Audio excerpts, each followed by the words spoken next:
Sports for Real with Coach Hall. Well, the Crawford Spence fight ended in a way that most people didn't quite expect. Crawford thoroughly dominated Errol Spence before finally dispatching him in the 9th round with a knockout.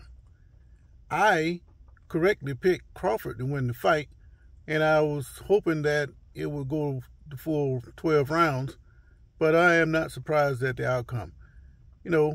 I listened to both of those interviews that those fighters had on the Pivot, and I kind of felt like Crawford was being overlooked and in a lot of ways disrespected. In one of those interviews, Spence actually said that it is his purpose to dominate and take the will of the opposing fighter. Well, Ryan and Fred and Channing, they failed to ask the question, well, what happens if you can't dominate a man and crush his spirit? Clearly, Crawford is not the one to be in that position, at least not in last night's fight.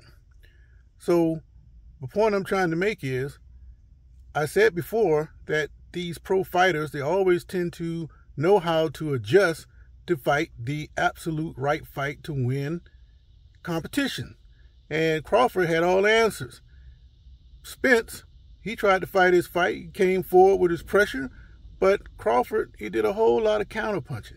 And that is a very effective technique against somebody who is expected to knock somebody out, who's coming in with too much force, with the expectation to knock you out, and they get quite surprised when they don't get the results that they want to get. So the result is you're going to get outclassed. And last night, Spence got outclassed. Now, what's next? Spence also said during this interview that Crawford said he didn't want a rematch with Spence. But does Spence want a rematch with Crawford?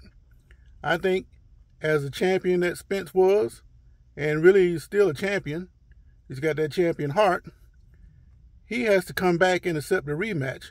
And he's going to have to show that he has the ability to adjust to all these different styles that is required of a champion. But until then, he's going to have a lot of time to think. And while he's doing that, you have to give this guy credit, along with Crawford, for these two guys coming to fight in the first place. Because in boxing, a lot of times, the best fighters, they don't usually see each other until they get to the end of their career and they start thinking, well, I wish I would have fought this guy, and let's try to get something together before it's too late. So give both fighters credit for that. But also give Crawford his due.